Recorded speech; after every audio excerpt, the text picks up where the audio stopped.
little poetry this evening. If it does really, really well, I'll keep doing it. And even if it's not a hit, I'll just keep doing it.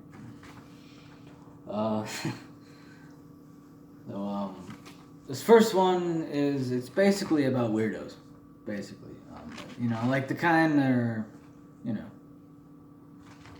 basically harmless. The kind of people that, they're kind of weirdos, but they're, they got really cool stories to tell, and they're basically good people. So this is kind of for them. It's called Disentangling the Disenfranchised. They've had satellites in their eyes for years. Wrapped in salted homonyms no one hears. Eyes dilated towards distillated dust phantoms, grounded in wavelength glories. See-through colors and undreamed keyboard sonatas, they're called gormless, unpresidential and undignified by mass hystericals with typewriter wings cut off and nailed to cubicle walls.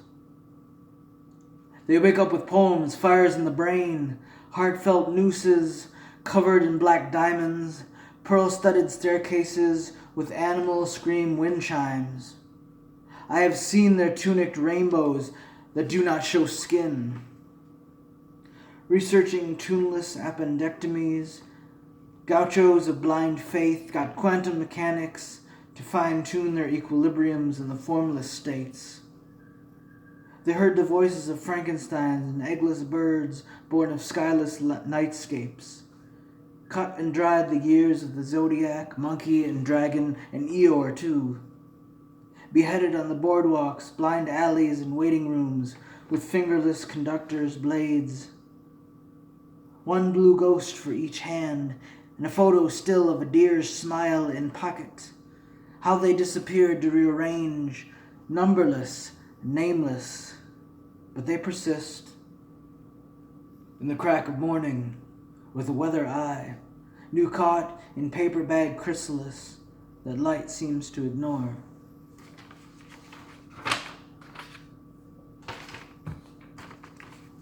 Okay, this is not about myself at any point during my life, no matter what it seems like.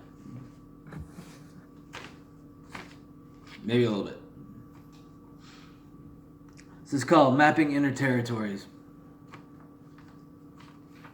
Stars and arrows kissed her heart. She was omnivorous and stared at air like a work of art, busted up wreck in an ice cream dreamland. Correct in the assumption of doom, flecked in spirit and rivaled by some but dreaming. A soul in a hole at the bottom of a shoe, absurd as dragons in chiffon, and as smart as ravines traveling through their sacred centers, completely unbalanced. Lovely as the number one and just as complicated, and he, trying to grow mustache, trying out gallows humor, trying out musical embroideries, a fist in a keyhole moving nothing.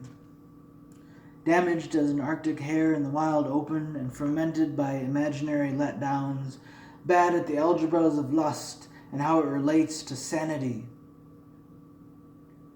Waiting on Fridays in the end of IVs, cloaked in the fascisms of pessimism.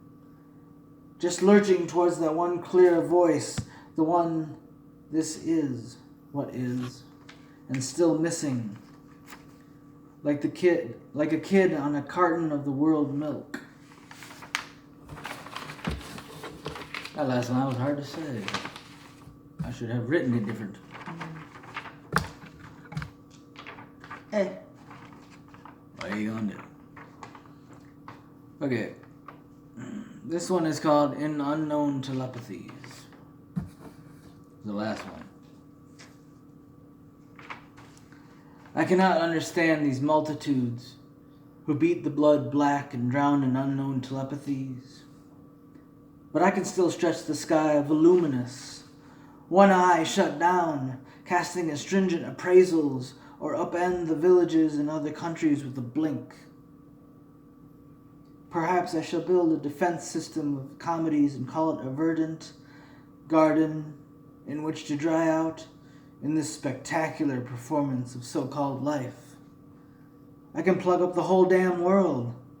The whole barnyard of affection and betrayal, bomb squad and frills with nothing but a bull's roar under the star sign of Calliope. And the planes spinning roundelays pay no mind. Noted down the drain of romance.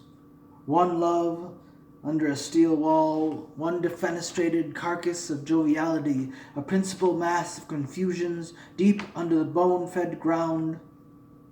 One upward lifting of magic vowels that started as cave drawings in the back of a throat and 2-ply worth of murderous intent transmuted into swans. The carrying blood moves and we run away.